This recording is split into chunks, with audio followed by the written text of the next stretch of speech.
ನಮಸ್ತೆ ವೀಕ್ಷಕರೇ, TFA ಮತ್ತೊಂದು ಎಪಿಸೋಡ್ಗೆ ಸ್ವಾಗತ. ನಾವಿವತ್ತು ಬಂದಿದ್ದೀವಿ ಬನ್ನೂರ್ಗೆ. ಇಲ್ಲಿನ ಡೈರಿ ಫಾರ್ಮರ್ ಜರ್ನಿ ಬಗ್ಗೆ ತಿಳ್ಕೊಳ್ಳೋಣ ಬನ್ನಿ. ನಮಸ್ತೆ ಸರ್. ನಮಸ್ತೆ ಮೇಡಮ್. ನಿಮ್ಮ ಹೆಸರು? ಮೋಹನ್ ಅಂತ. ಏನ್ ಮಾಡ್ಕೊಂಡಿದ್ದೀರಾ? ಡೈರಿ ಫಾರ್ಮ್ ಅಷ್ಟೇ ಮೇಡಮ್.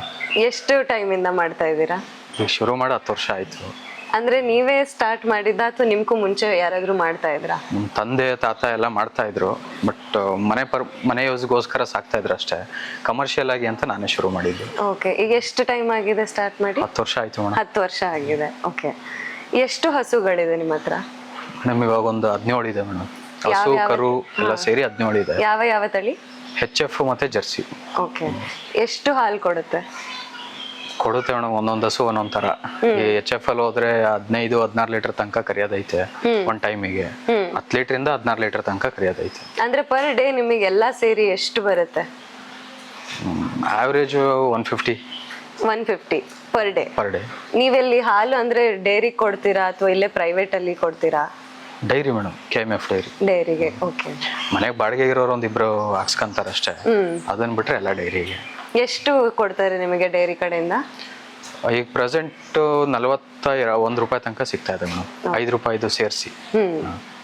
ಸರ್, ನೀವು 10 ವರ್ಷದಿಂದ ಮಾಡ್ತಾ ಇದ್ದೀರಾ ಅಂತ ಹೇಳಿದ್ರಿ. ಸ್ಟಾರ್ಟ್ ಮಾಡಿದಾಗ ಎಷ್ಟು ಹಸುವಿಂದ ಸ್ಟಾರ್ಟ್ ಮಾಡಿ? ಒಂದೇ ಹಸುವಿಂದ ಮಾಡಿದ್ದು. ಒಂದೇ ಹಸು? ಮನೇಲಿ ಒಂದಿತ್ತು, ಅದ್ರ ಜೊತೆಗೆ ಒಂದ್ ಚಿಕ್ಕ ಕರು ತಗೊಬಂದ್ ಸಾಕಿ ಶುರು ಮಾಡಿದ್ದು. ಹೇಗೆ ಅದು ನಿಮ್ ಜರ್ನಿ ಹೇಗಿತ್ತು? ಒಂದ್ ಹಸುವಿಂದ ಇವಾಗ ಇಷ್ಟ ಹಸುಗಳಿಗೆ?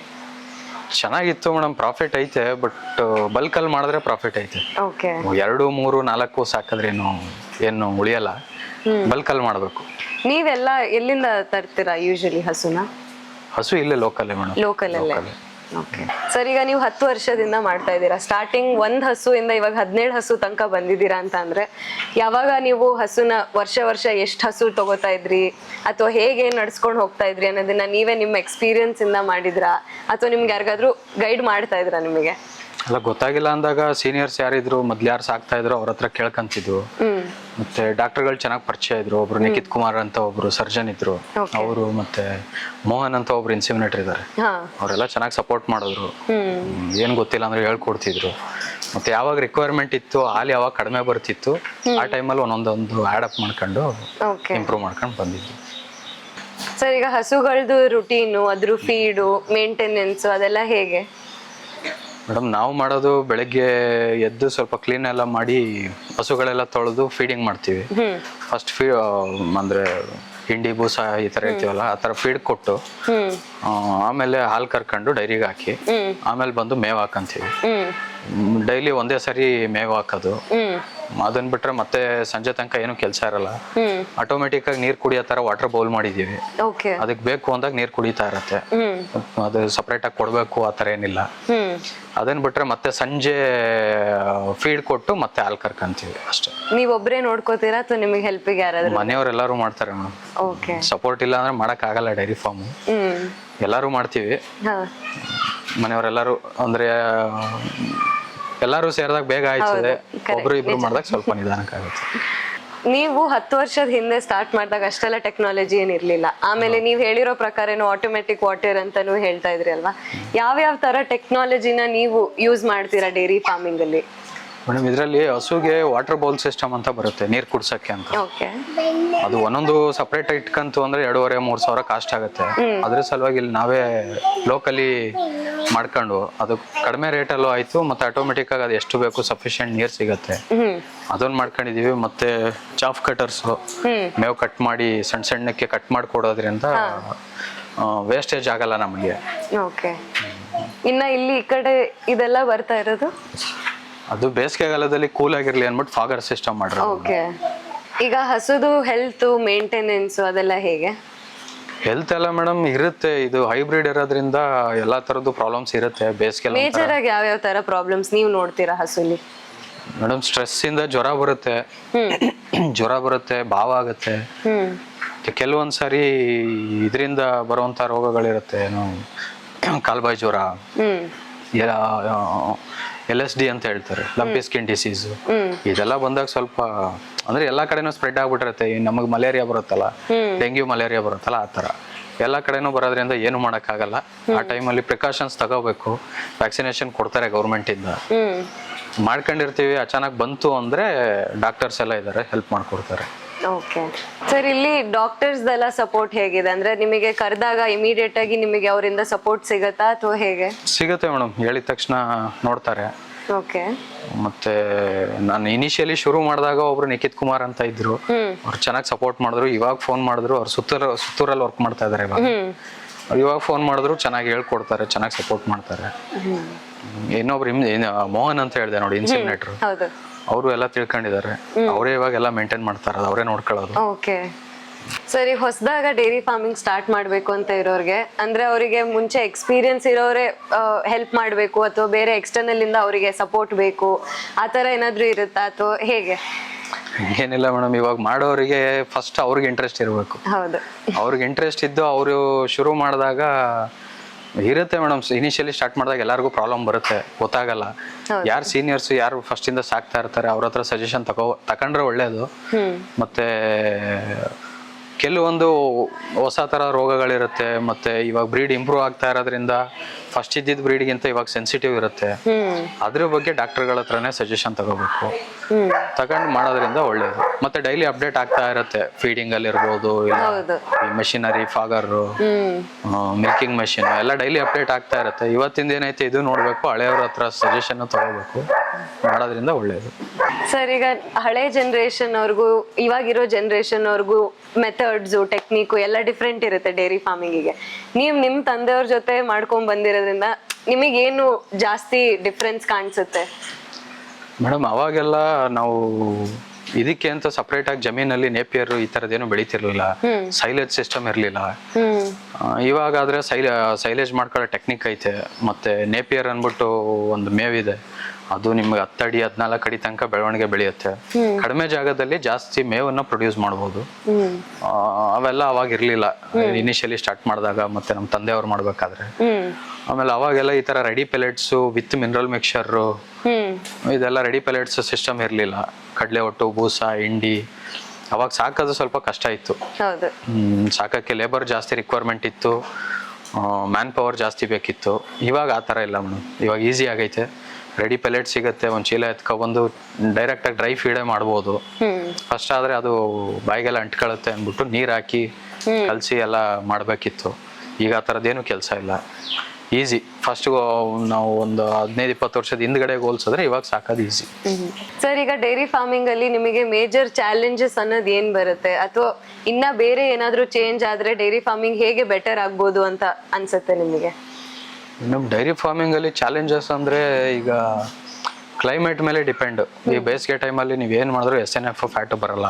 ಈಗ ಪ್ರೆಸೆಂಟ್ ನಂದೇ ಪ್ರಾಬ್ಲಮ್ ಐತೆ, SNF ಪ್ರಾಬ್ಲಮ್. ಏನೇನು ಮಾಡ್ಬೋದು ಎಲ್ಲ ಥರನೂ ಟ್ರೈ ಮಾಡ್ತಾ ಇದ್ದೀನಿ. ಡಾಕ್ಟರ್ ಸಜೆಷನ್ ತಗೊಂಡೆ, ಕೆಲವೊಬ್ರು ಆಯುರ್ವೇದಿಕ್ತು ಅದು ಇದು ಹೇಳ್ತಾರೆ, ಅದನ್ನು ಎಲ್ಲ ಟ್ರೈ ಮಾಡಿದೆ. ಈ ಥರದ್ದು ಕೆಲವೊಂದು ಪ್ರಾಬ್ಲಮ್ ಇರುತ್ತೆ. ಇದೆಲ್ಲ ಸೀಸನಲ್. ಮಳೆಗಾಲದ ಟೈಮಲ್ಲಿ ಕಾಲಲ್ಲೆಲ್ಲ ಸ್ವಲ್ಪ ಗಾಯ ಆಗೋದು, ಅಂದ್ರೆ ಕೊಟ್ಟಿಗೆ ಡ್ರೈ ಆಗಲ್ವಲ್ಲ, ಅದರಿಂದ ಸ್ವಲ್ಪ ಗಾಯ ಆಗೋದು ಆ ಥರ ಎಲ್ಲ ಆಗುತ್ತೆ. ಚಳಿಗಾಲದಲ್ಲಿ ಸ್ವಲ್ಪ ಕ್ಲೈಮೇಟ್ ಎಫೆಕ್ಟ್ ಇಂದ ಸ್ವಲ್ಪ ಹಾಲಿ ಡ್ರಾಪ್ ಆಗುತ್ತೆ. ಈ ತರ ಸೀಸನಲ್ ಎಫೆಕ್ಟ್ಸ್ ಇರುತ್ತೆ. ಅದನ್ನು ಬಿಟ್ರೆ ಮೇಜರ್ ಅಂತ ಏನಿಲ್ಲ. ನಾವು ಈ ತರ ಕಟಾಕ್ ಸಾಕೋದಕ್ಕಿಂತ ಬೆಟರ್ ಅಂದ್ರೆ ಪೆಡಾಕ್ ಸಿಸ್ಟಮ್ ಮಾಡಿ ಬಿಟ್ಟು ಸಾಕೋದ್ರಿಂದ ಚೆನ್ನಾಗಿರುತ್ತೆ. ಪ್ರೊಡಕ್ಷನ್ ಜಾಸ್ತಿ ತೆಗಿಬಹುದು, ಮತ್ತೆ ಕೆಲಸ ಕಡಿಮೆ, ಬಹಳ ಕಡಿಮೆ ಕೆಲಸದಲ್ಲಿ ಜಾಸ್ತಿ ಹಸುಗಳು ಸಾಕ್ಬೋದು, ಕಡಿಮೆ ಲೇಬರ್ ಅಲ್ಲಿ. ಸರ್, ಈಗ ನಿಮ್ದು ಹಸುದು ಬೈಯಿಂಗ್ ಅಂಡ್ ಸೆಲ್ಲಿಂಗ್ ಎಲ್ಲ ಹೇಗೆ? ಮೇಡಮ್, ಹಸು ಏನು ಹೊರಗಡೆಯಿಂದ ತರಲ್ಲ, ಹೊರಗಡೆಯಿಂದ ಏನು ತರ್ತಾ ಇಲ್ಲ. ಒಂದು 6-7 ವರ್ಷದಿಂದ ನಾವೇ ಸ್ವಂತ ಬ್ರೀಡಿಂಗ್ ಮಾಡ್ಕೊಂತ ಇದ್ವಿ. ಮತ್ತೆ ಹಸು ತರೋದಕ್ಕಿಂತ ಸ್ವಂತ ಬ್ರೀಡಿಂಗ್ ಮಾಡ್ಕೊಂಡ್ರೆ ಬೆಟರ್ ಅನ್ಸುತ್ತೆ ನನ್ನ ಎಕ್ಸ್ಪೀರಿಯನ್ಸ್ ಪ್ರಕಾರ. ತಂದಿದ್ದು ನಮ್ಮ ಮೇಂಟೆನೆನ್ಸ್ಗೆ, ನಾವು ಸಾಕೋ ಸಿಸ್ಟಮ್ಗೆ ಅಡ್ಜಸ್ಟ್ ಆಗಿಲ್ಲ ಅಂದ್ರೆ ಹೋಗೋ ಚಾನ್ಸಸ್ಸು ಐತೆ. ನಂದೇ ಒಂದು ಹಸು ಹೋಗೈತೆ. ಆ ಥರ ಎಲ್ಲ ಲಾಸ್ ಮಾಡ್ಕೊಳ್ಳೋದಕ್ಕಿಂತ ಹೊರಗಡೆಯಿಂದ ತಗೊಬಂದು ಅವ್ರು ಯಾವ ಸಿಸ್ಟಮಲ್ಲಿ ಸಾಕಿದ್ರು, ಇಲ್ಲ ಅದಕ್ಕೇನಾದ್ರು ಪ್ರಾಬ್ಲಮ್ ಇತ್ತು ಅದು ಗೊತ್ತಾಗಲ್ಲ. ನಾವು ಸ್ವಂತ ಬ್ರೀಡಿಂಗ್ ಮಾಡ್ಕೊಂಡು ನಮ್ಮ ಹತ್ರನೇ ಒಳ್ಳೊಳ್ಳೆ ಸೆಮೆನ್ಗಳು ಸಿಗುತ್ತೆ. ಈಗ KMF ಅಲ್ಲೂ ಸಿಗುತ್ತೆ, ವೆಟರ್ನರಿ ಡಿಪಾರ್ಟ್ಮೆಂಟ್ ಅಲ್ಲೂ ಸಿಗುತ್ತೆ. ತಗೊಂಡು ಬ್ರೀಡ್ ಮಾಡ್ಕೊಂಡ್ರೆ ಒಳ್ಳೇದು. ನಾವು ವರ್ಷಕ್ಕೆ ಬ್ರೀಡಿಂಗ್ ಅಂದ್ಬಿಟ್ಟು ನಾವೇನು ಸೇಲ್ ಮಾಡಲ್ಲ ಅಂತಲ್ಲ, ನಾವು ವರ್ಷಕ್ಕೆ 2, 3, 4 ಹಸು ನನಗೆ ಯಾವ್ದು ಎಕ್ಸೆಸ್ ಆಗ್ತಾ ಇರುತ್ತೆ. ಈಗ ಹೊಸದು ಕರುಗಳು ಡೆವಲಪ್ ಆಗ್ತಿದ್ದಂಗೆ ನೆಕ್ಸ್ಟ್ ಅದು ಫಸ್ಟ್ ಲ್ಯಾಕ್ಟೇಷನ್ ಬಂದಾಗ ನನ್ನ ಹತ್ರ ಯಾವುದು 3rd ಲ್ಯಾಕ್ಟೇಷನ್ ಅಥವಾ 4th ಲ್ಯಾಕ್ಟೇಷನ್ ಅಲ್ಲಿ ಇರುತ್ತೆ, ಅದನ್ನ ನಾನು ಸೇಲ್ ಔಟ್ ಮಾಡ್ಬಿಡ್ತೀನಿ. ಸರ್, ಹಸುನ ಇವಾಗ ಯಾವ ಟೈಮಲ್ಲಿ ಬೈ ಮಾಡೋದಿರ್ಲಿ ಅಥವಾ ರೈಟ್ ಟೈಮ್ ಟು ಸೆಲ್ ಇರ್ಲಿ, ಯಾವಾಗ ಇರುತ್ತೆ ನಿಮ್ ಪ್ರಕಾರ? ಮೇಡಮ್ ಬೈ ಮಾಡಕ್ಕೆ ಅಂದ್ರೆ ಮಿಲ್ಕಿಂಗ್ ಟೈಮಲ್ಲಿ ಬೈ ಮಾಡಿದ್ರೆ ಒಳ್ಳೇದು. ಓಕೆ ಅದ್ರಲ್ಲಿ ಏನೇ ತೊಂದರೆ ಅಂದ್ರೆ ಇದ್ರೂ ಅದಕ್ಕೊಂದು ವಯಸ್ಸು ಅನ್ನೋದಿರತ್ತಾ? ವಯಸ್ಸು ಪ್ರಕಾರ ನೋಡೋದಾದ್ರೆ second lactation okay 4th year ಇಲ್ಲ 5th ಇಯರ್ ಇದ್ದಾಗ ತಗೋಬೇಕು. ಹಸುಗೆ 4ನೇ ವರ್ಷ ಇದ್ದಾಗ. ಮತ್ತೆ ಅದು ಲ್ಯಾಕ್ಟೇಷನ್ ಟೈಮಲ್ಲೇ ತಗೋಬೇಕು. ಹಾಲು ಕರಿತಾ ಇರ್ಬೇಕಾದ್ರೆ ನೋಡಿ ತಗೊಂಡ್ರೆ ಒಳ್ಳೇದು. ತೆನೆಯಲ್ಲಿ ತಂದಾಗ ಅದ್ರಲ್ಲಿ ಏನೇನು ಪ್ರಾಬ್ಲಮ್ ಇರ್ಬೋದು, ಇಲ್ಲ ಕೆಚ್ಚಲು ಒಂದೊಂದು ಬರ್ನ್ ಆಗಿರುತ್ತೆ, ಬರ್ತಾ ಇರಲ್ಲ, ಡ್ರೈ ಆಗ್ಬಿಟ್ಟಿರುತ್ತೆ, ಅದೆಲ್ಲ ಗೊತ್ತಾಗಲ್ಲ. ಕರು ಹಾಕಿದ್ಮೇಲೆ ನಾವು ಅವ್ರ ಹತ್ರ ಹೋಗಿ ಕೇಳಕ್ಕೂ ಆಗಲ್ಲ. ಆ ಥರ ಎಲ್ಲ ಕಾಂಪ್ಲಿಕೇಶನ್ ಇರುತ್ತೆ. ತಗೊಳಂಗಿದ್ರೆ ಮಿಲ್ಕಿಂಗ್ ಟೈಮಲ್ಲಿ ತಗೋಬೇಕು. ಸೇಲ್ ಮಾಡಂಗಿದ್ರೆ ಪ್ರೆಗ್ನೆಂಟ್ ಇದ್ದಾಗ ಸೇಲ್ ಮಾಡಬೇಕು, ನಮಗೆ ಜಾಸ್ತಿ ಅಮೌಂಟ್ ಸಿಗತ್ತೆ. ಸರ್, ಈಗ ನೀವು ಹೇಳಿರೋ ಪ್ರಕಾರ ನೀವು 2-3 ಹಸುನ ಅವಾಗ ಮಾರ್ತಾ ಇರ್ತೀರಾ ಅಂತ ಹೇಳಿದ್ರಿ. ಅದು ನಿಮಗೆ ಹೇಗೆ ಗೊತ್ತಾಗುತ್ತೆ ಯಾರಿಗೆ ಕೊಡಬೇಕು? ನಿಮ್ಮ ಕಾಂಟ್ಯಾಕ್ಟ್ ಹೇಗೆ, ಅಂದ್ರೆ ಯಾರಿಗೆ ಬೇಕಾಗಿದೆ, ಯಾರಿಗೆ ಆ ರಿಕ್ವೈರ್ಮೆಂಟ್ ಇದೆ ಅನ್ನೋದು ನಿಮಗೆ ಹೇಗೆ ಗೊತ್ತಾಗುತ್ತೆ? ಇಲ್ಲ, ಮಾರ್ಕೆಟಲ್ಲಿ ರಿಕ್ವೈರ್ಮೆಂಟ್ ಇರುತ್ತೆ ಮೇಡಮ್, ವರ್ಷ ಪೂರ್ತಿ ಇರುತ್ತೆ. ಯಾರೋ ಹೊಸ್ದಾಗಿ ಸಾಕ್ಬೇಕು ಅಂತ ಇರ್ತಾರೆ, ಇಲ್ಲ ಯಾವುದೋ ಫಾರ್ಮಲ್ಲಿ ಪ್ರೊಡಕ್ಷನ್ ಕಡಿಮೆ ಆಗಿರುತ್ತೆ, ಅಂತ ಟೈಮಲ್ಲಿ ಇನ್ನೊಂದು ಅಡಾಪ್ಟ್ ಮಾಡ್ಕೋಬೇಕು ಅಂತ ನೋಡ್ತಾ ಇರ್ತಾರೆ. ಅಂಥವ್ರೆಲ್ಲರೂ ತಗೊಂತಾರೆ, ಬರ್ತಾರೆ, ರಿಕ್ವೈರ್ಮೆಂಟ್ ಐತೆ. ಆದ್ರೆ ಅದೇ ಅವ್ರ ಜೊತೆ ಕಾಂಟ್ಯಾಕ್ಟ್ ಹೇಗೆ ನಿಮಗೆ ಬರ್ತಾರೆ ಮೇಡಮ್? ಈಗ ಫಾರ್ಮ್ ಅಂತ ಮಾಡಿದಾಗ ಇವ್ರ ಹತ್ರ ಸಿಗ್ಬಹುದು, ಇಲ್ಲ ಇವ್ರ ಕಾಂಟ್ಯಾಕ್ಟ್ ಅಲ್ಲಿ ಇರೋರು ಬೇರೆಯವ್ರ ಹತ್ರನೂ ಸಿಗ್ಬಹುದು ಅನ್ನೋದು ಒಂದು ಐಡಿಯಾ ಇರುತ್ತೆ, ಅದರಿಂದ ಬರ್ತಾರೆ. ಸರ್, ಈಗ TFA ಅಂತ ಒಂದು ಆ್ಯಪ್ ಇದೆ, ಅದನ್ನ ನೀವು ಯೂಸ್ ಮಾಡಿದ್ದೀರಾ? ಮಾಡಿದ್ದೀನಿ ಮೇಡಮ್, ಆ್ಯಪ್ ಯೂಸ್ ಮಾಡ್ತಾ ಇದ್ದೆ ನನ್ನ ಥರ ಟೈಮಲ್ಲಿ. ಮತ್ತೆ ನನ್ನ ಫ್ರೆಂಡ್ಸ್ ಯಾರೋ ಒಂದಷ್ಟು ಜನ ತೋರಿಸಿದ್ರು, ಅದ್ರ ಬಗ್ಗೆ ಕೇಳಿದ್ರು, ನೋಡಿದ್ದೀನಿ, ಚೆನ್ನಾಗಿದೆ ಮೇಡಮ್. TFA ಆ್ಯಪ್ ಬಗ್ಗೆ ನಿಮ್ಮ ಅನಿಸಿಕೆ ಏನು? ಇಲ್ಲ, ಒಳ್ಳೇದು ಮೇಡಮ್. ಇವಾಗ ಎಲ್ಲರೂ ಎಲ್ಲ ಕಡೆನೂ ಕಾಂಟ್ಯಾಕ್ಟ್ಸ್ ಇರಲ್ಲ, ಎಲ್ಲರೂ ಹೋಗಿ ಎಲ್ಲ ಕಡೆನೂ ಹುಡುಕಿ ತರಕ್ಕಾಗಲ್ಲ. ಒಂದು ಆ್ಯಪ್ ಅಂತ ಇದ್ದಾಗ ಅದ್ರಲ್ಲಿ ಸರ್ಚ್ ಮಾಡಿ ಅವ್ರಿಗೆ ರಿಕ್ವೈರ್ಮೆಂಟ್ ಯಾವ ಥರದ್ದು, ಈಗ ಕೆಲವೊಬ್ರಿಗೆ 6 ಲೀಟ್ರದ್ದು ಬೇಕು, ಕೆಲವೊಬ್ರಿಗೆ 15 ಲೀಟ್ರದ್ದು ಬೇಕು, ಅವ್ರಿಗೆ ಯಾವ ಕೆಪಾಸಿಟಿದು ಯಾವ ರೇಟಲ್ಲಿ ಬೇಕು ಡೈರೆಕ್ಟಾಗಿ ನೋಡ್ಕೊಂಡು ಅವ್ರಿಗೆ ಇಷ್ಟ ಆಯಿತು ಅಂದರೆ ಡೈರೆಕ್ಟಾಗಿ ಮಾರೋರಿಂದ ಖರೀದಿ ಮಾಡ್ಕೋಬೋದು. ಇಲ್ಲ ನಮಗೇನಾದರೂ ಬೇಡ ಆಗಿದ್ದು ಒಂದು ಹಸು ಇತ್ತು ಮಾರಬೇಕು ಅಂದರೆ ಅದ್ರ ಮುಖಾಂತರ ಮಾರ್ಬೋದು.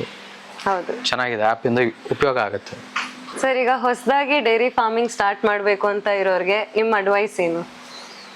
ಮೇಡಮ್, ಸಾಕ್ಬೋದು. ಬರೀ ಹಾಲಲ್ಲೇ ದುಡ್ಡು ಮಾಡ್ತೀನಿ ಅಂದರೆ ಮಾಡೋಕ್ಕಾಗಲ್ಲ. ಸುಮ್ಮನೆ ಅಲ್ಲಿಗೆ ಆಗುತ್ತೆ, ಒಂದಷ್ಟು ಮೇಂಟೆನೆನ್ಸ್ಗೆ ಆಗುತ್ತೆ ಅಷ್ಟೇ. ಬ್ರೀಡಿಂಗ್ ಮಾಡಬೇಕು. ಬ್ರೀಡಿಂಗ್ ಮಾಡಿ, ಈಗ ನಾನು 2 ಹಸು ಇಟ್ಕೊಂಡು ಒಂದು ಕರು ಸಾಕಿದೆ ಅಂದರೆ ಒಂದು ಕರು ಸಾಕೋಕ್ಕೆ ಒಂದು 65,000 ರಿಂದ 70,000 ಖರ್ಚಾಗುತ್ತೆ. ಒಳ್ಳೆ ಬ್ರೀಡ್ದು ಸಾಕ್ತು ಅಂದರೆ 1 ಲಕ್ಷ, 1,20,000, 30,000 ಅಲ್ಲಿ ತನಕ ಮಾರ್ಬೋದು. ಈಗ ಒಂದು 60,000 ಖರ್ಚು ಮಾಡಿತ್ತು ಅಂದರೆ 1,30,000 ಮಾರಿದ್ರೆ ಅವ್ರಿಗೆ ಒಂದು 60,000 ಸಿಕ್ತು ಮೇಲ್ಗಡೆ ಪ್ರಾಫಿಟ್. ಅದು 2 ವರ್ಷಕ್ಕೆ 60,000 ರೂಪಾಯಿ ಯಾರು ಕೊಡ್ತಾರೆ ಮೇಡಮ್ ಇವಾಗ? ಮತ್ತು ಸಾಕಂಗಿತ್ತು ಅಂದರೆ ಕೆಲವೊಂದು ಇವತ್ತಿಂದು ಟೆಕ್ನಾಲಜಿ ಏನೈತೆ ಅಂಥದನ್ನು ಬಳಸ್ಕೊಂಡು, ಫಾಗರ್ ಸಿಸ್ಟಮ್ ಇರ್ಬೋದು, ಸಿಸ್ಟಿಮಾ ಬಯೋ ಅಂದ್ಬಿಟ್ಟು ಒಂದು ಬಯೋಗ್ಯಾಸ್ ಕಂಪ್ನಿ ಇದೆ, ಅವ್ರ ಹತ್ರ ಬಯೋಗ್ಯಾಸ್ ಹಾಕ್ಸ್ಕೊಂಡು ಇವಾಗ ನಾವು ಮನೆಗೆ ಹೆಚ್ಚು ಕಡಿಮೆ 1.5 ವರ್ಷದಿಂದ ಸಿಲಿಂಡರ್ ತಗೊಂಡಿಲ್ಲ, ಸಿಸ್ಟಿಮಾ ಬಯೋ ಹಾಕ್ಸ್ದಾಗಿಂದ. ಆದ್ರೆ ಅಂದ್ರೆ ಹೇಗೆ ನಡೆಯುತ್ತೆ ಅದು, ಏನದು? ಈಗ ಹಸು ಸಾಕಿರೋದ್ರಿಂದ ನಮಗೆ ಗೊಬ್ಬರ ಅಂತೂ ಫ್ರೀಯಾಗಿ ಸಿಗುತ್ತೆ. ಇದೇ ಗೊಬ್ಬರನ ಯೂಸ್ ಮಾಡ್ಕೊಂಡು ನಾವು ಬಯೋಗ್ಯಾಸ್ ಪ್ರೊಡಕ್ಷನ್ ಮಾಡ್ಕೋಬಹುದು. ಮೊದ್ಲಿದ್ದಷ್ಟು ಕಷ್ಟನೂ ಇಲ್ಲ ಮೇಡಮ್ ಇವಾಗ ಗ್ಯಾಸ್ ಪ್ರೊಡಕ್ಷನ್ ಮಾಡೋದು ಬಹಳ ಈಸಿ. ಅದು ಒಂದು ಸಿಸ್ಟಮೇ ಐತೆ ಬಯೋಗ್ಯಾಸ್, ಸಿಸ್ಟಿಮಾ ಬಯೋ ಅಂದ್ಬಿಟ್ಟು, ಸಿಸ್ಟಿಮಾ ಕಂಪ್ನಿದು. ಚೆನ್ನಾಗೈತೆ, ಬಳಸ್ಕೊಳಂಗಿದ್ರೆ ಆ ಥರದ್ದೆಲ್ಲ ಬಳಸ್ಕೋಬಹುದು. ಮತ್ತೆ ಸಗಣಿನ ಕೆಲವೊಬ್ರು ವೇಸ್ಟ್ ಮಾಡ್ತಾರೆ, ಆ ಥರ ಮಾಡಬಾರ್ದು. ಸಗಣಿಯಿಂದನೂ ಒಳ್ಳೆ ಪ್ರಾಫಿಟ್ ಐತೆ, ಇವಾಗ ಒಳ್ಳೆ ಡಿಮ್ಯಾಂಡ್ ಐತೆ ಸಗಣಿಗೆ. ನಾವೇ ಒಂದು ವರ್ಷಕ್ಕೆ ಒಂದು 120, 130 ತನಕ ಸಗಣಿನೇ ಮಾಡ್ತೀವಿ. ಆ ಥರದ್ದೆಲ್ಲ ಮಾಡ್ಕೊಂಡು ಅದರಲ್ಲಿ ಬೈ ಪ್ರಾಡಕ್ಟ್ಸ್ ಮಾಡ್ತು ಅಂದ್ರೆ ಇನ್ನೂ ಒಳ್ಳೇದು, ಇನ್ನ ಜಾಸ್ತಿನೇ ಪ್ರಾಫಿಟ್ ಮಾಡ್ಬೋದು. ಬಟ್ ಬರೀ ಹಾಲಲ್ಲೇ ಸಾಕ್ತೀನಿ ಅನ್ನೋದಕ್ಕಿಂತ ಒಂದು ಬ್ರೀಡಿಂಗ್ ಮಾಡಬೇಕು ಜೊತೆಯಲ್ಲಿ. ಕೆಲವೊಂದು ಟೆಕ್ನಾಲಜಿ ಯೂಸ್ ಮಾಡ್ಕೊಂಡು ಕೆಲಸ ಕಡಿಮೆ ಮಾಡ್ಕೋಬೇಕು. ಈಗ ಇದ್ರದೇ ಸಂಬಂಧಪಟ್ಟಂಗೆ ನಾವು ಗ್ಯಾಸ್ ನಾವೇ ಪ್ರೊಡ್ಯೂಸ್ ಮಾಡ್ಕೋಬಹುದು. ಸರ್, ಈಗ ನಿಮ್ ಪ್ರಕಾರ ಒಬ್ರು ಯಾರಾದ್ರೂ ಸ್ಟಾರ್ಟ್ ಮಾಡ್ಬೇಕು ಅಂತ ಇದ್ದಾರೆ ಅಂದ್ರೆ ಇವಾಗ ಡೈರಿ ಫಾರ್ಮಿಂಗ್ ನ, ಎಷ್ಟು ಹಸು ಬೇಕಾಗ್ಬೋದು, ಅಥವಾ ಎಷ್ಟು ಬಜೆಟ್ ಬೇಕಾಗ್ಬೋದು, ಅಥವಾ ಏರಿಯಾ ಎಷ್ಟು ಬೇಕಾಗ್ಬೋದು? ಮೇಡಮ್, ಪ್ರಾಫಿಟಬಲಿ ಕಮರ್ಷಿಯಲಿ ಮಾಡಬೇಕು ಅಂದ್ರೆ ಅಟ್ಲೀಸ್ಟ್ 5 ಹಸುನಾದ್ರೂ ಮಾಡಬೇಕು. ಅಮೌಂಟ್ ಇಲ್ಲ ಇನಿಷಿಯಲಿ ಸ್ವಲ್ಪ ಕಷ್ಟ ಅನ್ನೋದಾದ್ರೆ 1 ಹಸು 2 ಹಸುಯಿಂದನೂ ಮಾಡ್ಕೊಂಡು 1-2 ವರ್ಷ ಲೇಟ್ ಆಗುತ್ತೆ. ಬ್ರೀಡಿಂಗ್ ಮಾಡ್ಕೊಂಡು ಅದ್ರ ಕರು, ಇಲ್ಲ ಅಂದ್ರೆ ಅಮೌಂಟ್ ಆದಾಗ 2 ಹಸುಯಿಂದ ಮಾಡಿದ್ದು ಪ್ರಾಫಿಟ್ ಅಲ್ಲಿ ಒಂದು 6 ತಿಂಗಳು ವರ್ಷನ ಬಿಟ್ಟು ಇನ್ನೊಂದು ಅಡಾಪ್ಟ್ ಮಾಡ್ಕೊಂಡು ಆ ಥರ ಡೆವಲಪ್ ಮಾಡ್ಕೊ ಹೋಗ್ಬೋದು. ಜಾಗ ಅಂದ್ರೆ ಮೇಡಮ್ ಯಾರ ಮೇಲೂ ಡಿಪೆಂಡ್ ಆಗ್ದಲೇ ಮಾಡ್ತೀನಿ ಅಂದ್ರೆ ಅಟ್ಲೀಸ್ಟ್ 1 ಎಕರೆ ಇರಬೇಕು. 1 ಎಕರೆ ಒಂದು 10 ಹಸು ಸಾಕೊಂಡು ಅದಕ್ಕೆ ಬೇಕಾಗಂತ ಮೇವು ಎಲ್ಲ ನಾವೇ ಬೆಳ್ಕೊಂಡು ಎಲ್ಲ ನಾವೇ ಮಾಡ್ಕೋಬಹುದು. 10 ಹಸು ಸಫಿಶಿಯೆಂಟ್ ಆಗಿ 1 ಎಕರೆಲ್ಲಿ ಸಾಕ್ಬೋದು. ಅದಕ್ಕೆ ಬೇಕಾಗಂತ ಮೇವು ಮೇಡಮ್ ಬಡ್ಜೆಟ್ ನಾವು ಮಾಡ್ದಂಗೆಲ್ಲ ಇರತ್ತೆ. ಸಿಂಪಲ್ ಆಗಿ ಮಾಡ್ಕೊಂಡ್ರೆ ಒಳ್ಳೇದು. ಸುಮ್ಮನೆ ದುಡ್ಡು ಖರ್ಚು ಮಾಡಿ ಹಸುಗೆ ಅಷ್ಟೆಲ್ಲ ದೊಡ್ಡ ದೊಡ್ಡ ಶೆಡ್ ಎಲ್ಲ ರಿಕ್ವೈರ್ಮೆಂಟ್ ಇಲ್ಲ. ಈಗ ನಾವು ಮಾಡಿದ್ದು ಸ್ವಲ್ಪ ಕಾಸ್ಟ್ಲಿನೇ ಆಯ್ತು, ಇಷ್ಟು ರಿಕ್ವೈರ್ಮೆಂಟ್ ಇರ್ಲಿಲ್ಲ. ಬಟ್ ನಮಗೂ ಮಾಡಿದ್ಮೇಲೆ ಗೊತ್ತಾಯ್ತು ಏನ ಸಿಂಪಲ್ ಆಗಿ ಮಾಡ್ಬೋದಿತ್ತು ಅಂತ. ಅದಕ್ಕೆ ಸಿಂಪಲ್ ಆಗಿದ್ದಷ್ಟು ಒಳ್ಳೇದು ಮೇಡಮ್. ಹಸುಗೆ ಆದಷ್ಟು ಗಾಳಿ ಬೆಳಕು ಚೆನ್ನಾಗಿ ಆಡೋ ತರ, ತಣ್ಣಗಿರೋ ಗಾಳಿ ಒಳಗಡೆ ಬರೋ ತರ ಕೊಟ್ಟು ಮೇಲ್ಗಡೆ ನೆರಳು ಕೊಟ್ರೆ ಸಾಕೋದಕ್ಕೆ. ಸಿಂಪಲ್ ಆಗಿ ಏನು 10 ಹಸುಗೆ ಇವತ್ತೆಲ್ಲ ಒಂದು 3 ಲಕ್ಷ ಬೇಕಾಗತ್ತೆ ಶೆಡ್ಡಿಗೆ. ಸಿಂಪಲ್ ಆಗಿ ಸ್ವಲ್ಪ ಟೆಕ್ನಾಲಜಿ ಯೂಸ್ ಮಾಡ್ಕೊಂಡು ಮಾಡ್ತೀನಿ ಅಂದ್ರೆ ಈ ಫಾಗರ್ ಸಿಸ್ಟಮ್ ಮತ್ತೆ ಫ್ಯಾನ್ ಈ ತರದೆಲ್ಲ, ಮತ್ತೆ ಆಟೋಮೆಟಿಕ್ ಆಗಿ ವಾಟರ್ ಬರೋ ತರ ಎಲ್ಲ ಮಾಡ್ಕೊಂತೀನಿ ಅಂದ್ರೆ 3 ಲಕ್ಷ ಬೇಕು 10 ಹಸುಗೆ. ಓಕೆ, ನಿಮ್ ಜರ್ನಿ ಮತ್ತೆ ಎಕ್ಸ್ಪೀರಿಯನ್ಸ್ ಶೇರ್ ಮಾಡ್ಕೊಟ್ಟಿದ್ದಕ್ಕೆ thank you sir. Thank you madam. ನೀವು ಕೂಡ TFI ಆ್ಯಪ್ನ ಡೌನ್ಲೋಡ್ ಮಾಡಿ, ಲಿಂಕ್ ಡಿಸ್ಕ್ರಿಪ್ಷನ್ ಅಲ್ಲಿ ಇದೆ, ಹಾಗೆ ಸಬ್ಸ್ಕ್ರೈಬ್ ಮಾಡಿ.